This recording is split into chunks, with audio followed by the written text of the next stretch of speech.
Grant said I could spend whatever I wanted. Simone, don't do this here. You already did. By the time Simone Avery reached the top of the marble staircase at the Billionaire Arts Foundation Gala, someone else had already spent $18,600 on her card. Her phone vibrated once inside the small satin clutch beneath her arm. Simone almost ignored it. Below her, the ballroom was filling with donors in tuxedos and winter-bright gowns, the string quartet working through a restrained arrangement near the east windows. Then she saw the notification from Meridian Private Banking. Avenel Fine Jewelry, $18,600. Card ending 4412. Approved. Simone stopped beneath a brass wall sconce and read it again. The card ending in 4412 was hers, a matte black Meridian Reserve account issued in her name and tied to a family trust she had established before marrying Grant Avery. Mrs. Avery? A young event coordinator waited beside the registration table. "Your husband's already inside. He said you might be delayed." Of course he had. Simone slipped the phone back into her clutch and gave the coordinator a small smile. At 43, she had spent enough years entering rooms where people decided what she was before learning her name. Tonight, in a charcoal silk gown that left her shoulders bare and her natural curls pinned loosely at the nape, she looked exactly as she had intended, elegant without asking permission from the room. "I'm right on time," she said, handing over her invitation. The coordinator glanced at the printed name, then at Simone. "Oh, I'm sorry. I thought Mrs. Avery had already checked in." That made Simone look toward the ballroom. Near the champagne tower stood Grant, silver-haired and polished, his hand resting lightly at the waist of a woman Simone knew only from photographs. Lila Mercer, 29. Lifestyle consultant, according to the biography attached to a hotel receipt Simone had found 6 weeks earlier. Lila wore an emerald gown and a diamond collar that caught the chandelier light every time she turned her head. In her right hand was a black metal card. Simone recognized the shallow scratch near the lower edge. She had made it herself last spring while opening a stubborn shipping crate at the Community Development Office. The card had been on her desk because she had used it to purchase replacement air conditioning units for a senior housing project. Grant had laughed when he saw the scratch. $25,000 limit, and you're using it as a box cutter. It doesn't have a $25,000 limit. Simone had corrected him. He had not asked what the limit was. He had not asked because the card was not his. A server offered Simone champagne. She took sparkling water instead and watched Lila hand the card to a Billionaire staff member beside the silent auction desk. Grant leaned close to say something into Lila's ear. She laughed and touched his sleeve with the familiarity of someone who had stopped wondering whether she belonged there. Simone could have crossed the room immediately. 6 months ago, she probably would have. Tonight, she stayed where she was long enough to open the Meridian banking app and check the authorization history. 4 charges in 3 days. A designer boutique, a resort spa, the jewelry store, and 20 minutes earlier, a $32,000 authorization hold from Billionaire's auction system. Her first instinct was anger. The second was embarrassment that anger still surprised her. Grant had betrayed their marriage. That part hurt, but it was almost ordinary compared with what sat beneath it. The Meridian Reserve card had never been a household. It belonged to the Simone Ellis Avery Revocable Trust, a structure she had created after selling her healthcare logistics company 9 years earlier. Grant was an authorized emergency contact on one related account, nothing more. Yet Lila was using the card as if someone had told her she could. A woman at Simone's elbow cleared her throat. "Excuse me, Mom. That section is for foundation patrons." The voice belonged to Vanessa Pike, Billionaire's donor relations director, whom Simone had met twice. Vanessa wore a headset and the strained expression of someone protecting a seating chart from disaster. She looked past Simone toward the tables nearest the stage. "General guest seating is through the south entrance." Simone looked at the place card in Vanessa's hand, then at her own name printed in gold on the table directly beside the foundation chair. "I'm seated at table 1. Vanessa's eyes flicked down, but only briefly. "There may have been a reassignment." Mr. Avery's party is already complete. Across the room, Grant lifted his glass while Lila signed something at the auction desk with Simone's card resting beside her hand. Simone felt the evening narrow into something very precise. "Before you reassign anything," she told Vanessa, "please verify the patron list." Vanessa hesitated. "Mrs. Avery has already been checked in." Simone took out her phone, opened the Meridian app, and placed her thumb against the biometric prompt. "Then somebody made 2 mistakes tonight." She tapped freeze card. Across the ballroom, the auction terminal in front of Lila flashed red. The terminal gave a soft refusal tone, almost polite enough to be mistaken for a glitch. Lila looked down at the screen, then at the black card beside it. "Try it again," she told the auction attendant. Her smile held, but Simone saw the first crack in it. Grant did too. He turned from the conversation beside him and followed Lila's gaze toward the terminal before looking across the ballroom. His eyes found Simone. For half a second, he seemed less guilty than inconvenienced. Vanessa Pike noticed the exchange and adjusted her headset. "There's clearly some confusion," she said, lowering her voice as if discretion could repair what verification had not. "If you'll give me a moment, I can ask registration to confirm which Mrs. Avery is listed." "There's only one Mrs. Avery on the patron agreement," Simone said. "You don't need another guest list. You need the one your foundation signed." Vanessa's expression tightened. Bellmere's annual gala raised millions, and donor relations was built around smoothing awkwardness before it became visible. Simone could almost see Vanessa calculating the room. Grant Avery, billionaire real estate investor, surrounded by board members.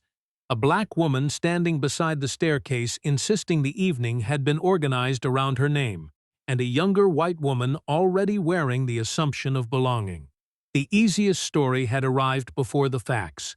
Across the room, Grant said something to Lila and started toward them. "Simone."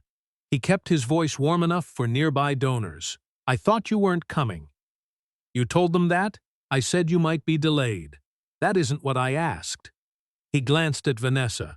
"Could we not do this here?" Simone nearly laughed. Not because anything was funny, but because Grant had used that sentence for years whenever the location of a problem embarrassed him more than the problem itself. She shifted her clutch to her other hand. "Someone is using my Meridian card. Someone checked another woman in under my name, and now foundation staff are telling me I don't belong at the table attached to my donation. Where would you prefer we discuss that?" Vanessa looked from Grant to Simone. "Mr.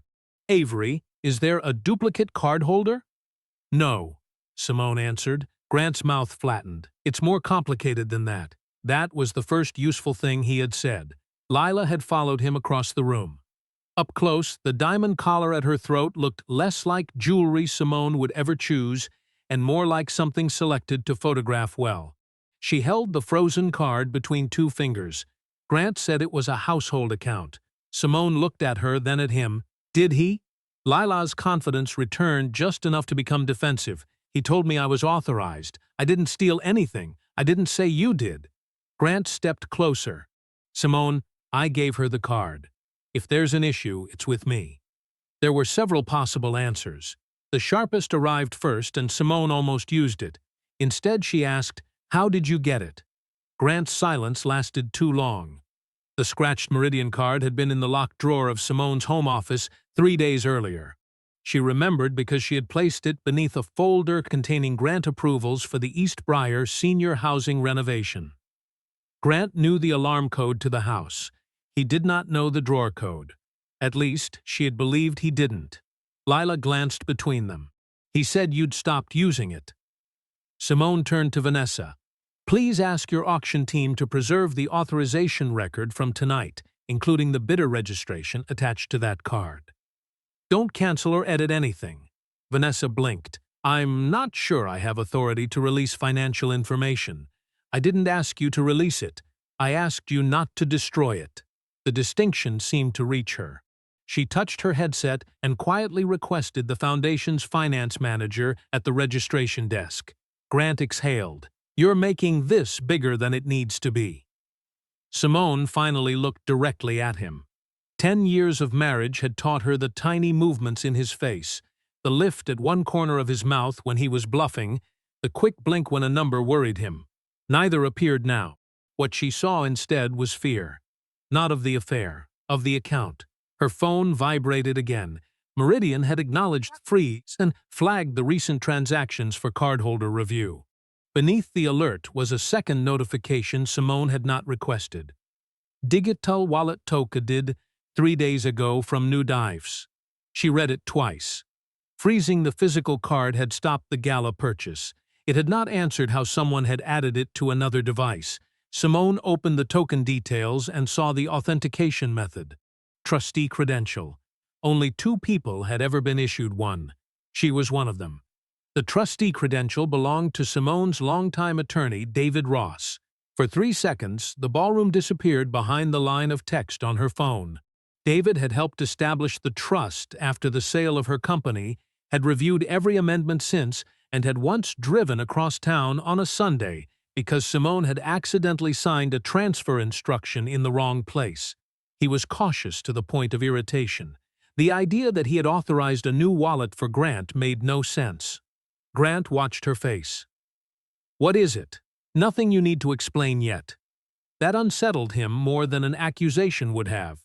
Simone opened Meridian's secure message function and sent one sentence to the private banking security desk. Preserve all authentication records related to token issuance for card 44112. She included the timestamp. No theories, no names. Meridian could tell her who had used which credential and from what device once its fraud team reviewed the request. Lila crossed her arms, the frozen card still in her hand. "Can somebody tell me whether I'm supposed to be embarrassed right now?" Grant turned toward her too quickly. "You didn't do anything wrong." Simone heard the certainty in his voice and looked at him. He was no longer trying to calm the situation. He was protecting a version of it.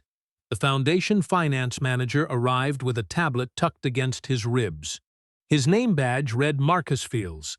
He was black, perhaps 50, with the wary patience of someone accustomed to donors treating accounting rules as flexible. Vanessa explained that there was a disputed payment method connected to an auction bidder. She avoided saying disputed identity. Marcus asked, "Whose bidder number?" Lila gave him hers. He tapped through the registration screen. "This bidder profile is listed as Simone Avery." Lila's expression changed. "No, I registered as Lila Mercer." Vanessa leaned closer to the tablet. "Registration may have copied information from the patron account." Marcus shook his head. "Not automatically. Somebody selected the existing donor profile." Simone felt the fact settle into a harder shape. A borrowed card could be explained as marital entitlement, however falsely. A mistaken guest name could be blamed on rushed staff. But 2 separate systems had somehow placed Lila inside Simone's financial and donor identity. "Can you preserve that profile exactly as it is?" Simone asked. Marcus looked at her, then at the name on the screen. This time, nobody told him which woman was supposed to be Mrs. Avery. "Yes. I can lock the audit record and duplicate it for compliance review." Grant stepped in. "That seems excessive. It was probably my assistant trying to simplify registration." "Then the audit record will show that," Marcus said. The answer was mild. Grant reacted as if it were not. "I'm one of Bellmere's largest donors." Marcus held the tablet against his chest. "And I'm the person responsible for keeping our transaction records accurate." Vanessa looked away. Simone almost liked him for that sentence. But she reminded herself that Marcus had arrived after the wrong story had already gained 20 minutes of authority. What mattered now was what he preserved, not whether he sounded principled. Lila placed the black card on a nearby cocktail table. "I'm done with this." Grant reached for her elbow. She pulled away. "You said it was yours to give me," she said, no longer bothering to keep her voice private. "You said Simone had her own accounts and this one was basically household spending." A couple beside the staircase stopped pretending not to listen. Grant lowered his voice.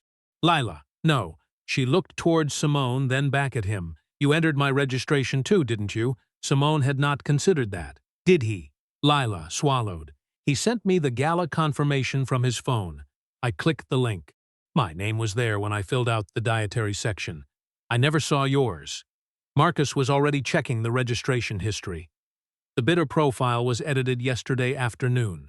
By whom? Simone asked. I can see a staff login, but not from this screen. I need the administrator log. Vanessa's face lost its professional smoothness. Which staff login? Marcus read the username. Vanessa stared at Grant. That account belongs to his executive assistant, she said. Grant's expression hardened. My office coordinates events all the time. Simone picked up the black card from the cocktail table and slid it into her clutch. The physical piece of metal suddenly seemed almost irrelevant. The real breach had happened somewhere else. A credential, a staff login, an edited donor record. She looked at Grant. I'm filing a formal fraud dispute tonight. Meridian will decide what was authorized. Billionaire can decide who altered its records. You're going to drag my office into an investigation over Gala paperwork? No, the paperwork already did that. For the first time, Grant had no softer story ready. Simone's turned to Marcus. Lock the audit trail. He did. Marcus's thumb hovered over the tablet long enough for Simone to see that locking the audit trail required more than a button. He opened a compliance menu, entered his own credentials, and selected a preservation hold that prevented edits to the bidder profile until Billionaire's counsel released it. A yellow banner appeared across the screen. Vanessa read it over his shoulder, then looked toward Grant as if she had only now understood that the evening had crossed from embarrassment into documentation. Simone stepped away from the staircase before anyone could turn the next 10 minutes into a public argument. Her pulse had settled, but the muscles between her shoulders had not. She found an empty service corridor behind the ballroom, where rolling racks of glassware waited beside insulated catering boxes, and the air smelled faintly of coffee grounds and citrus peel. She called David Ross. He answered on the fourth ring with the distracted voice of someone interrupted at dinner. Simone? Everything all right?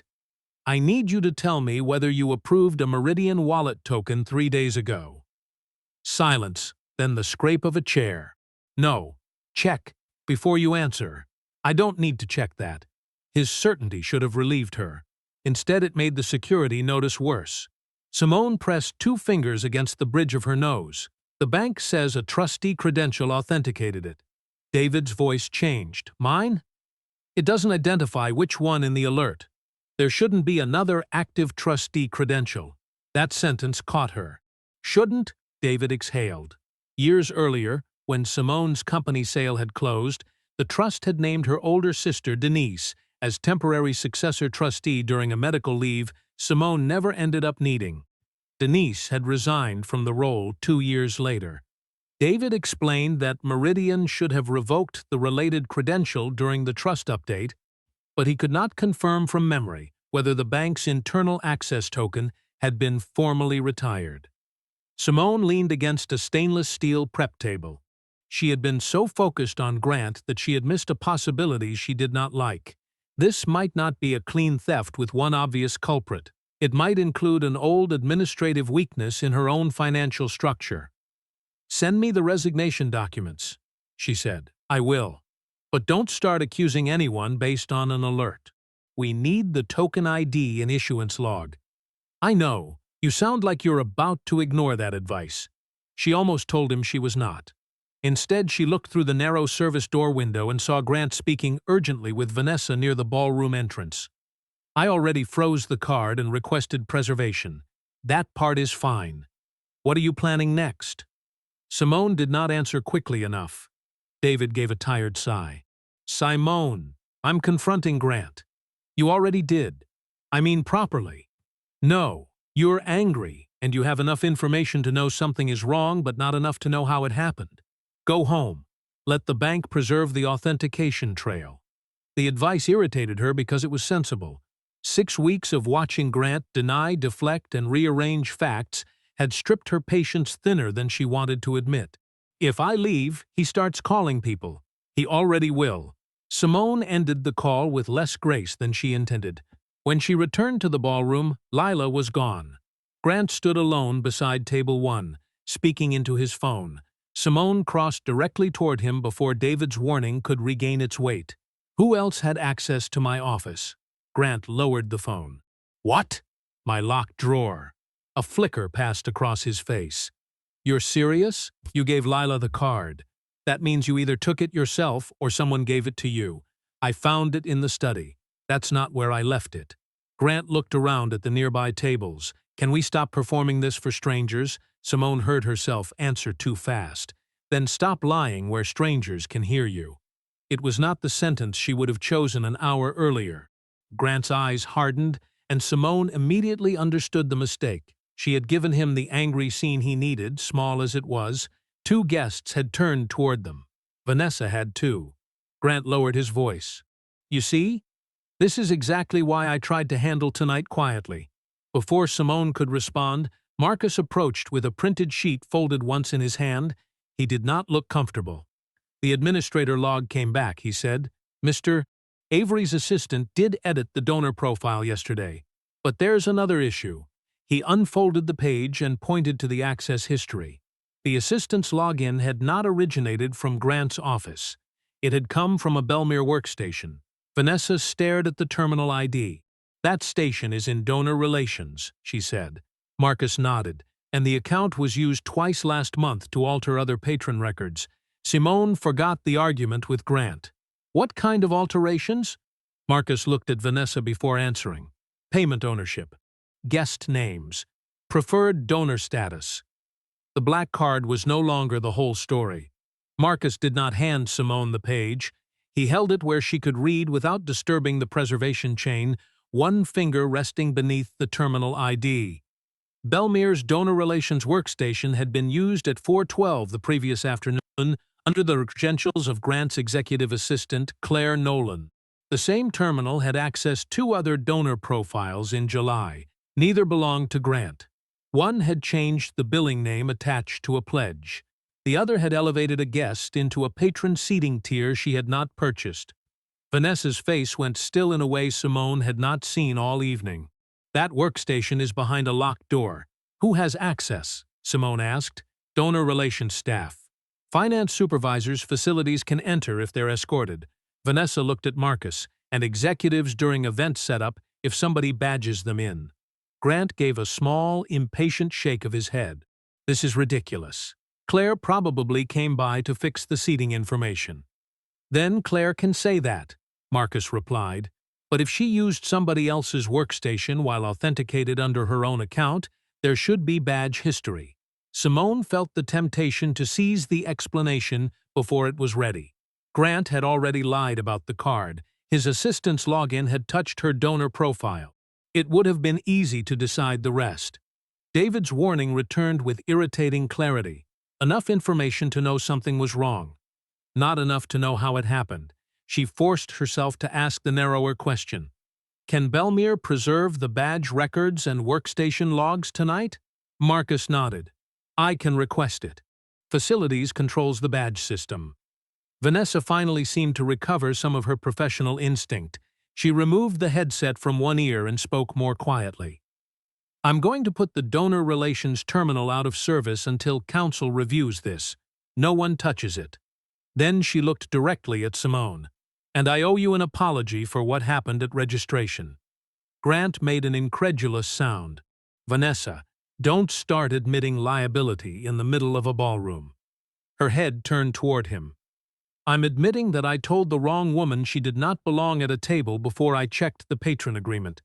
That part is not complicated. The answer did something Simone had not expected.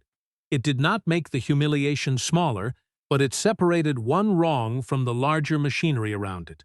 Vanessa had judged her. She had also been given a system already carrying Simone's name where it did not belong. Both facts could be true. Simone was tired enough to want a single villain. The knight was refusing to provide one. Grant's phone buzzed. He checked the screen and immediately turned it face down. Simone noticed because he had spent 10 years placing his phone screen up whenever he wanted her to believe he had nothing to hide. Claire? She asked. No. Then who? My lawyer. You called counsel before anyone accused you of fraud. You said you were filing a fraud dispute. That was true. Simone hated that it was true.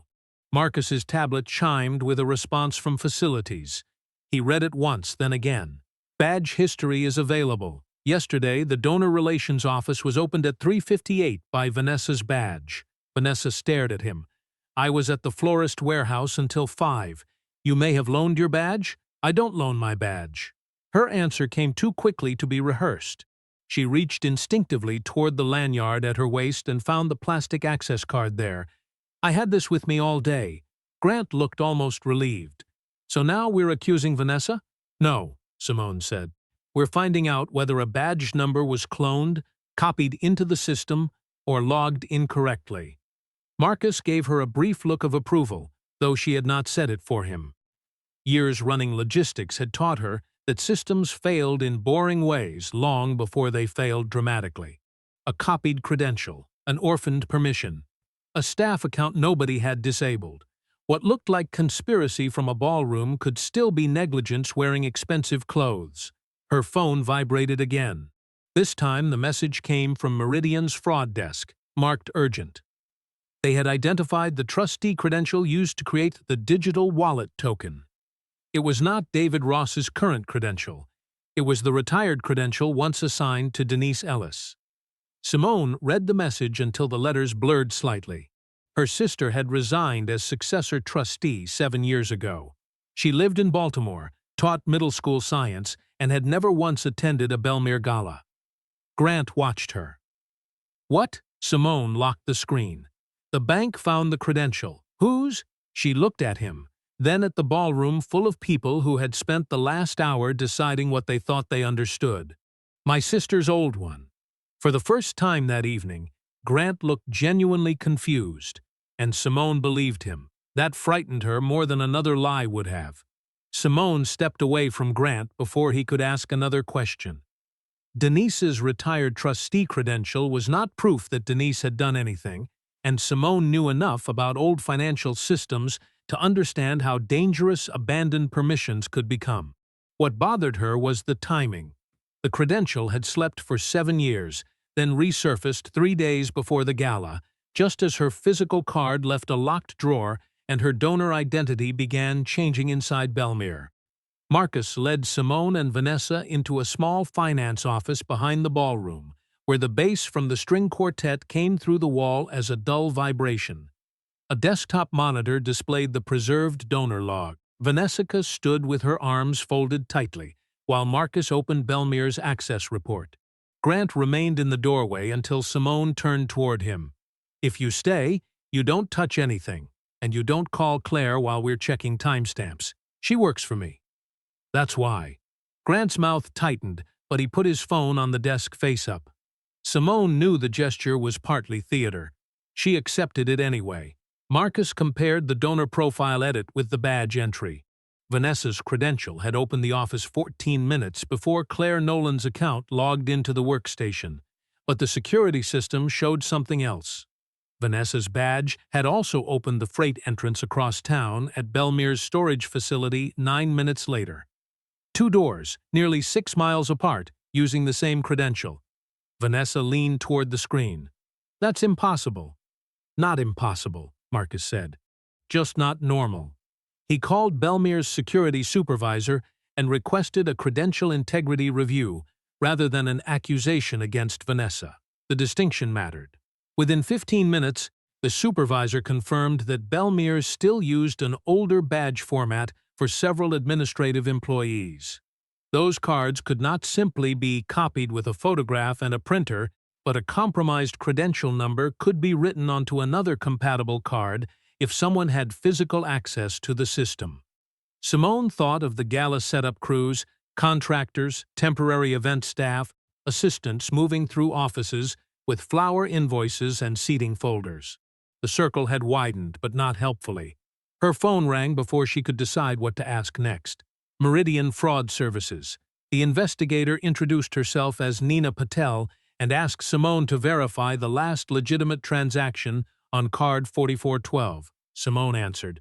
Nina then explained that the retired Denise Ellis credential had not been used directly through Meridian's current portal. It had been accepted through an older trust management interface still connected to the account after a platform migration. Accepted by whom? Simone asked. By the system, Nina said. That is the problem. Grant shifted in the doorway. Nina continued. The token request had included the correct legacy credential, Simone's card number, billing zip code, and one additional authentication field.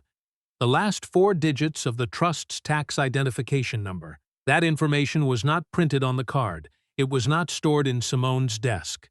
David Ross knew it. Simone knew it. Meridian knew it. Grant had seen trust documents during estate planning years earlier, though Simone could not remember which schedules had included the number. "What does that prove?" she asked. "Only that whoever enrolled the wallet had access to several pieces of old account information. It does not tell us who entered them." Simone appreciated the restraint. Nina offered to cancel the compromised token permanently, issue a new account number, and open a formal review of the 4 recent charges. Simone authorized the cancellation and replacement, but stopped her before she could classify every transaction as unauthorized. The Gala charge was attempted by Lila Mercer. She says Grant gave her the card believing he had authority. "I want the record to reflect that accurately." Grant stared at her. Nina paused. "Understood. We'll dispute the transactions based on account holder authorization, not presumed theft." When the call ended, Grant spoke first. "You could have told them she stole it. She didn't steal it from me. You don't know that. I know you handed it to her. That landed differently." Grant looked toward the floor. Marcus's monitor chimed with another security response. Bellmere had located camera footage from the donor relations hallway, covering the time Vanessa's credential opened the office. The camera did not show the inside workstation, only the corridor outside. Marcus opened the clip. At 3:58, a woman entered the frame wearing a navy coat and carrying a Bellmere setup folder. Her face turned away from the camera as she used the copied badge. For several seconds, nothing about her identified her. Then she shifted the folder to her other arm. Grant moved closer to the monitor. Simone recognized the silver bracelet first. Claire Nolan wore it in nearly every photograph from Avery Group events. The woman pushed open the donor relations door and disappeared inside. Grant whispered, "Claire." Simone looked at him. "Now you can call her." He reached for his phone, but Simone stopped him. "Speaker." Grant called Claire twice before she answered. On the third attempt, her voice came through the speaker with the clipped brightness she used when she was already managing a problem. "I'm in a car." "What happened?" Simone watched Grant's thumb rest against the edge of the desk. Marcus had frozen the hallway footage on Claire's navy coat and silver bracelet. Vanessa stood near the office door, arms no longer folded, as if she wanted both hands free for whatever came next. Grant said, "Claire, were you at Bellmere yesterday afternoon?" A pause followed, small but distinct, for 10 minutes. "I dropped off the revised seating packet." "Did you use the donor relations workstation?" "No." Marcus looked at Simone. Vanessa closed her eyes briefly. Grant tried again. "There's footage of you entering the office at 3:58. Claire's breathing changed. "Then I went in. I don't remember using a computer."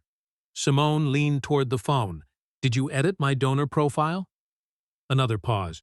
"Who is that? You know who?" Claire's answer arrived, softer. "Simone, Grant told me you weren't attending. That isn't what I asked." Grant cut in before Simone could continue. "Claire, answer her." For the first time that night, Simone heard something in his voice besides control. Fear had sharpened into recognition. Claire had managed parts of his life for 11 years. Travel, donor lists, estate appointments, board dinners. Passwords. Grant pretended he remembered himself. If anyone could have assembled fragments of old trust information without attracting attention, it was someone who had spent a decade standing beside the filing cabinet while other people talked. Claire exhaled through the car speaker. "I changed the Bellmere profile because the Gala team had Lila listed separately, and Grant wanted her seated with his party. The system kept linking the reservation to Simone because the patron account was under the family name. I was fixing a duplicate." Vanessa stepped closer. "You logged in using your Avery Group credentials on my workstation. I used the login I was given. No one at Bellmere gave you my badge." Claire went silent. Marcus turned the monitor toward Grant. "The access credential was copied. That is now part of a security review. We also have your assistant's account-altering patron ownership data." I'm placing the Avery-related auction activity on administrative hold. No charges, credits, pledge transfers, or profile changes move until counsel reviews them. Grant's head came up. You can't freeze my foundation commitments over a seating problem. Marcus tapped one field on the screen. I'm not freezing your commitments. I'm freezing disputed transaction records. Those are different things. Simone heard the old instinct in Grant's protest, make everything broader until responsibility became harder to locate. She kept her attention on Claire. How did you get the black card? I didn't. Then who did? Grant asked me to bring it from the house. Grant turned toward the phone. I asked you to bring a card. You said the black Meridian card from Simone's desk. The office seemed to contract around that sentence. Grant's face changed, not dramatically but enough. Simone remembered the locked drawer and the shallow scratch along the card's edge. How did you open the drawer? Claire hesitated. You gave me the code. Grant stared at her. No, I didn't. You texted it to me months ago when you needed the insurance binder. Simone looked at Grant. He had told her he had never known the code. That lie hurt differently from the affair. Smaller perhaps, but cleaner. Grant rubbed a hand across his mouth. Claire, did you add the card to Lila's phone? No. Did you give her any trust information? No, Simone interrupted. Did you ever handle the old estate planning binder from David Ross's office? Claire answered too quickly. Yes, during the refinancing last year. There it was. Not proof, but a path. Simone asked one more question. Did Grant tell you the card was his to use? The delay this time was longer. He said it was marital property. Grant's eyes moved to Simone. She did not return the look. Claire continued, I should have checked. I didn't. I was trying to get everything done before the gala. Vanessa gave a humorless breath. So was I. Simone understood then what she wanted from the night. Not humiliation, not a dramatic confession, preservation, separation of facts. A record nobody could tidy afterward. She looked at Marcus. Can Billionaire document Claire's statement and maintain the hold? Yes. She looked at Grant. Meridian will determine the account breach. Billionaire will determine the access breach. David will review the trust permissions. You and I can deal with the marriage separately. Grant started to speak. Simone raised one hand. Not here. It was the first boundary she had set all evening that had nothing to do with money. Marcus saved the call notation into the compliance file while Vanessa requested Billionaire counsel and security. Grant stood beside the desk without touching his phone. On the frozen hallway image, Claire's borrowed access had already become something more dangerous than a secret. A timestamp, and timestamps did not care who owned the room. Billionaire's decision came 48 hours later, not from the gala floor, but from a conference room with bad coffee and no chandeliers. Simone sat at one end of the table beside David Ross, while Marcus Fields connected a laptop to the wall display. Vanessa was there with Billionaire's outside counsel. Grant arrived alone.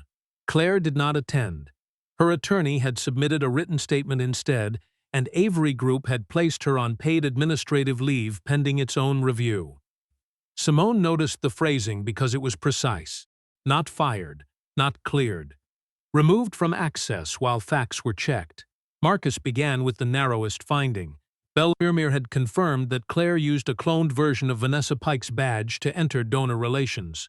Security logs showed the duplicate credential had been created from data exposed during a temporary event access setup 6 weeks earlier. Claire's statement said she copied the credential because staff had previously delayed her when she needed to update donor information after hours. Billionaire had found no evidence Vanessa authorized the duplication. Vanessa looked at Simone across the table. I should have caught the access weakness before this. Marcus shook his head. Security should have. You should not have assumed who belonged at table 1. Vanessa accepted both without argument. Billionaire's counsel summarized the sanctions. Claire's access to foundation systems was permanently revoked. Billionaire would refer the credential misuse to its insurer, and outside security firm require dual approval for any change involving donor ownership or payment identity, and replace the older badge format across administrative offices within 60 days. Vanessa would remain in her role but receive a formal disciplinary notice. for failing to verify Simone's patron status before redirecting her at registration. Grant leaned back. "So we're done." "No," David said. He opened a folder and slid one page toward Simone. Meridian's review had finished that morning. The bank confirmed that Denise Ella's retired trustee credential should have been disabled during the trust migration 7 years earlier. It never was. That was Meridian's failure. But the credential alone had not been enough to create the wallet token. The enrollment also required the trust tax identifier and card details. The device used to submit them had been traced to Avery Group's executive network. Grant did not move. Simone read the next line twice. The request had originated from Claire Nolan's assigned workstation. Grant said, "Then Claire did it." David looked at him. "Her statement says she entered the data after you asked her to make the card usable on Lila Mercer's phone." Grant's face tightened. "That's not what I told her." "You told me the card was marital property," Claire's statement read, Marcus said. "You said Mrs. Avery had stopped using the account and that Ms. Mercer could use it for Gala-related purchases." Grant turned toward Simone. "I thought I had authority." She believed that he might have believed it. That did not help him. "You thought being married to me meant my trust belonged to you. I thought the card was part of the household. You found it in a locked drawer." Grant looked down. That was the answer. Meridian had reversed all 4 disputed charges. The jewelry store had accepted the return from Lila the previous morning, and the spa and boutique transactions had been credited pending final merchant reconciliation. Bellmere's attempted auction charge had never settled. Meridian also agreed to reimburse the trust for legal expenses tied directly to the obsolete credential and would conduct a review of other migrated trust accounts using the same legacy system. The money was recoverable. The marriage was not. Simone had known that before entering the room, but saying it aloud still required more effort than she expected. David filed the separation agreement this morning. Grant looked at her as if the sentence had arrived from somewhere outside the meeting. "You already decided?" "No, I finally stopped pretending I hadn't." He asked for 5 minutes alone with her after the meeting. She almost refused. Then she remembered how often she had confused control with strength and agreed to walk with him to the lobby. Near the elevators, Grant said, "I never meant for Claire to break into anything." Simone pressed the call button. "You gave instructions without caring what rules had to bend to make them work." "That's not the same thing. It is when everyone below you learns that your convenience matters more than the boundary." The elevator opened. Grant did not follow her inside. That afternoon, Simone drove to East Briar instead of going home. The new air conditioning units had arrived for the senior apartments, still wrapped in shipping plastic behind the maintenance office. She borrowed a box cutter from the superintendent and sliced the first carton open. Her replacement Meridian card was still sealed in an envelope inside her bag. She left it there. By Monday morning, East Briar's maintenance office had become the first place. Simone felt useful again. She spent 20 minutes with the superintendent checking delivery labels against the purchase order. Then another 10 helping move packing foam away from a fire exit before anyone could trip over it. The work was ordinary enough to quiet her. One of the residents, Mrs. Holloway from 3B, came downstairs in slippers to complain that the old unit in her bedroom sounded like a lawnmower with asthma. Simone laughed before she could stop herself. "You'll have a quieter one by Wednesday." "Wednesday according to who?" "According to the woman holding the invoice." Mrs. Holloway peered at her. "Then I'll believe Wednesday." The moment stayed with Simone when David called. He asked whether she could join a Meridian review by video at noon. The bank had escalated its findings beyond her account. Their internal audit showed that 23 migrated trust profiles still carried legacy trustee credentials that should have been disabled. 4 had been accessed in the previous 18 months. None showed losses like Simone's, but 2 had produced failed enrollment attempts for digital wallets. "So this isn't just cleanup on my file," she said. "No." "What are they doing?" "Temporary suspension of legacy token enrollment, forced credential retirement, and an outside review." Simone rested against the maintenance counter, looking through the open doorway at the boxed air conditioning units. They should notify every affected account holder. David paused. They're discussing the wording. That means they're discussing whether to scare people. It means legal is involved. Same sentence, longer suit. David laughed once. It was the first time either of them had managed that in days. At noon, Meridian's private banking director confirmed the corrective measures.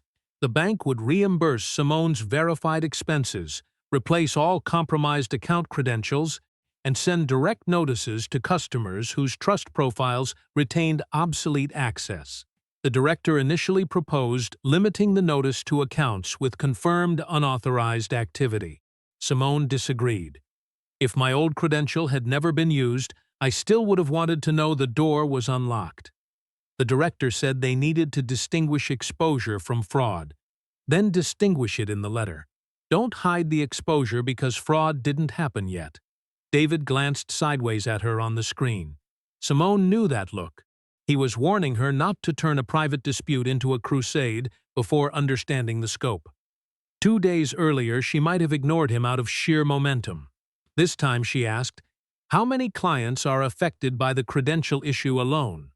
23, the director said, "Then notify 23. After a brief consultation with counsel, Meridian agreed. The victory felt smaller than the word implied. Simone's charges had been reversed. Her account had been secured. Billionaire had preserved the record. But every correction seemed to reveal another place where somebody had relied on convenience until convenience became permission. That afternoon, Avery Group issued its own decision. Grant did not call her. David forwarded the board notice.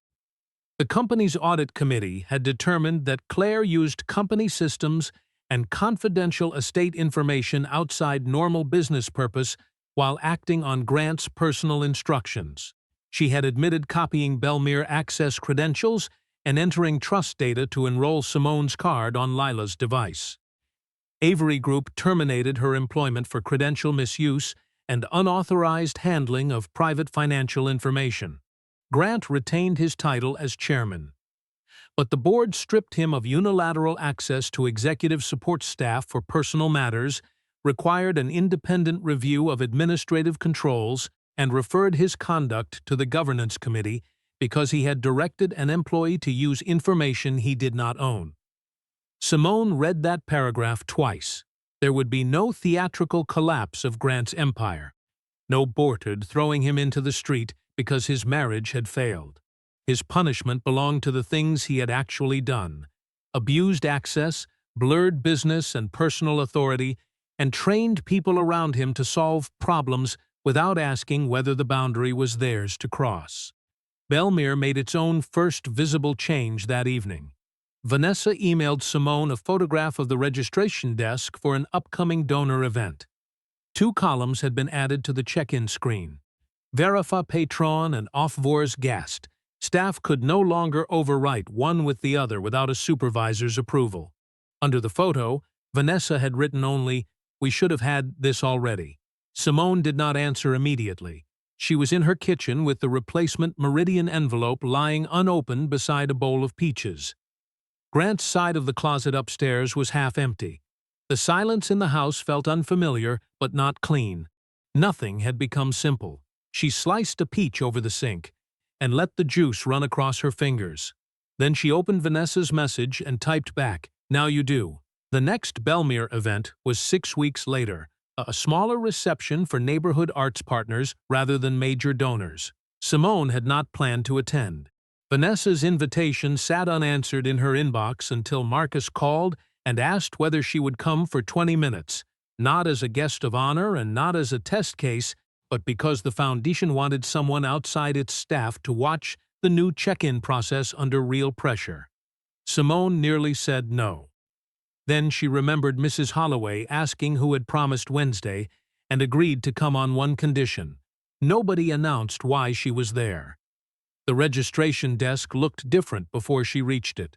Each arriving patron gave a name, and staff checked the verified account holder separately from authorized guests. When a man in a navy dinner jacket tried to add 2 friends to his table without documentation, The coordinator did not apologize herself into surrender. She called a supervisor, confirmed the patron agreement, and offered the friends general seating until authorization arrived. The man complained for 3 minutes. Nobody changed the record to make him happier. Vanessa watched from several feet away. "That used to happen constantly," she said when Simone joined her near the coat check. "We called it donor service. What do you call it now?" Vanessa considered the question. A permission problem. It was not polished enough to sound rehearsed, which made Simone trust it more. Billionaire had completed its internal review that morning. Marcus handed Simone a 2-page summary rather than a ceremonial folder. Claire's cloned badge had accounted for the unauthorized access to Simone's profile and one of the earlier July changes. The second July alteration had been made by a Billionaire employee who admitted upgrading a longtime donor's guest after being pressured by a senior fundraiser. The third case was clerical error, not favoritism. 3 similar-looking records had produced 3 different causes. "That matters," Marcus said. "We were tempted to call all of it one culture problem. Some of it was. Some. Not all. The fundraiser involved in the July case had been removed from supervisory duties after the review found that she repeatedly encouraged staff to bypass verification for high-value donors. She remained employed in a non-supervisory role while completing a performance plan. Billionaire had also created an anonymous escalation path for registration staff and prohibited donor relations employees from changing payment ownership without finance approval. Marcus showed Simone the first monthly audit. 11 attempted overrides, all reviewed, 8 legitimate, 3 rejected. Numbers she could understand, not promises. Lila Mercer contacted Simone that same week through David. She had returned the jewelry, repaid the spa charge that had already been credited, and offered to reimburse the boutique purchase directly rather than let the merchant absorb it. She also wanted to apologize in person. Simone declined the meeting but accepted the repayment. David raised an eyebrow when she told him, "No forgiveness ceremony? I don't know her well enough to perform one. You're getting less sentimental." "I was never sentimental." He gave her the look reserved for statements he considered legally indefensible. Grant was harder. Their separation negotiations had begun badly, and then become ordinary in the exhausting way serious endings often did. Property schedules replaced arguments. Keys were exchanged. His attorneys initially disputed whether Simone's legal expenses from the card breach belonged in the marital accounting, then withdrew the objection after Meridian reimbursed most of them. Grant sent one personal message asking whether 10 years together had really been reduced to a compliance failure. Simone read it while standing in Eastbrier's laundry room, where the new air conditioning system had finally stopped leaking condensation onto the floor. She started 3 replies and deleted all of them. The marriage had not failed because of a card. The card had simply shown, in a form neither of them could explain away, how Grant understood access when something he wanted stood behind a boundary. She answered only, "No." "This is about what the boundary meant to you." He did not respond. Before Simone left Billionaire that evening, Vanessa walked her back toward the marble staircase. The same brass sconce glowed above the landing where Simone had first seen the $18,000 charge. Vanessa stopped below it. "I kept thinking about what I did when you arrived. The system was wrong, but I didn't even give you the same chance to be right that I would given Grant." Simone did not rescue her from the sentence. Vanessa nodded as if the silence had answered something. "I'm working on that part too." At the bottom of the stairs, a young coordinator was explaining the new guest procedure to an impatient donor. Her voice shook once, then steadied as she repeated the rule. Vanessa started toward her. Simone touched her arm. "Give her a minute." They watched the coordinator finish the explanation herself. The donor sighed, produced the required authorization on his phone, and the record stayed exactly as it was supposed to. By spring, Simone no longer thought of the black card every time she opened her wallet. The replacement had stayed in its envelope for nearly 3 months before she activated it, and even then she used it first for something Grant would once have called absurdly small.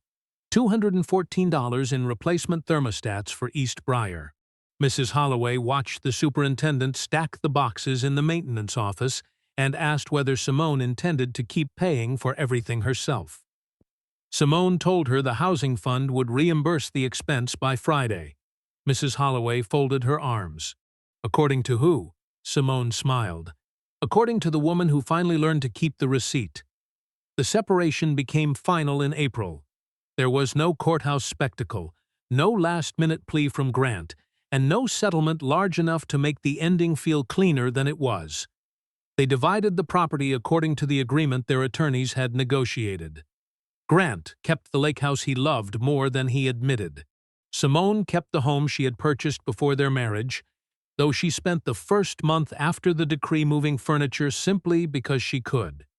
One Saturday, Denise drove down from Baltimore and helped her drag a bookcase across the living room, while complaining that Billionaire divorces apparently involved the same lower back pain as everyone else's.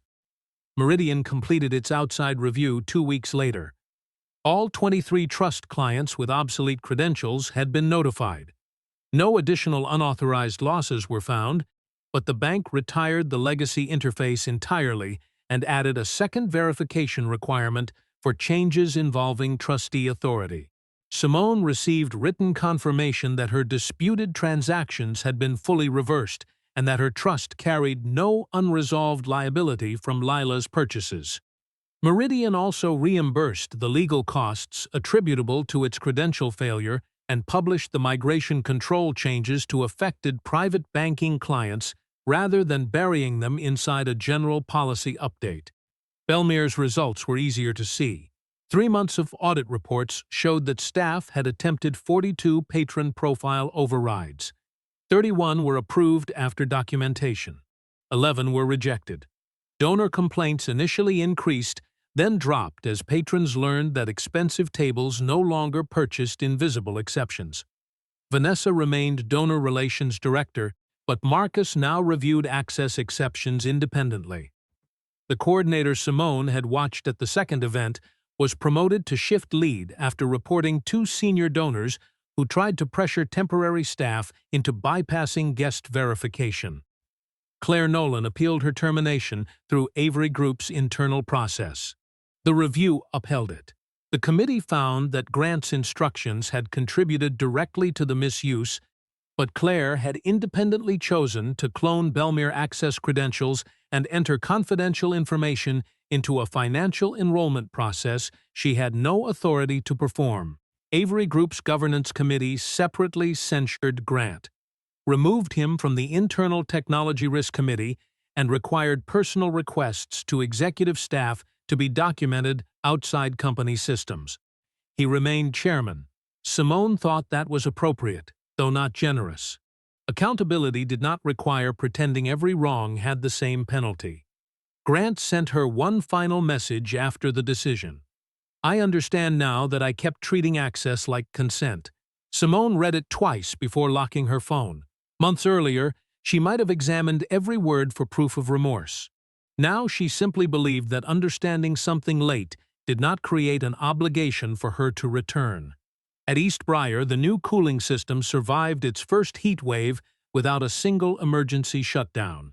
Simone visited on the hottest Thursday in June and found Mrs. Holloway in the community room playing cards beneath an air vent, cardigan buttoned to her throat despite the 94-degree afternoon outside.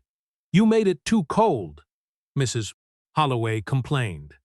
"You complained when it was hot. I contain multitudes." Simone laughed hard enough to draw looks from the other table. Later, while checking the final construction invoices in the maintenance office, she found a thin envelope clipped beneath the monthly inspection report. The return address belonged to a community bank in Richmond. Inside was not a complaint about Meridian, Bellmere, Grant, or anything that had happened at the Gala. It was a request from a small housing cooperative whose treasurer had read about East Briar's financing model through a foundation report. Their lender had approved a renovation loan, then abruptly changed the collateral terms after the cooperative elected a new board. They wanted someone experienced in healthcare logistics and community financing to look at the documents before they signed. Simone read the letter once, then set it beside the thermostat invoices. This was not her case. No stolen card, no marriage, no gala. The mechanism was different, and so were the stakes. Denise called while Simone was still looking at the cooperative's phone number. "You're thinking about helping them," her sister said after hearing the story. "I'm thinking about looking. That is how you describe helping when you want plausible deniability." Simone picked up the sealed Meridian card holder she now kept in the desk drawer, not because she feared using it, but because she no longer needed it in her hand to know what belonged to her. Then she reached for the Richmond letter instead. "I'll make one call," she said. Outside, the East Briar compressors cycled off together, and for the first time all afternoon, the building was quiet because everything was working.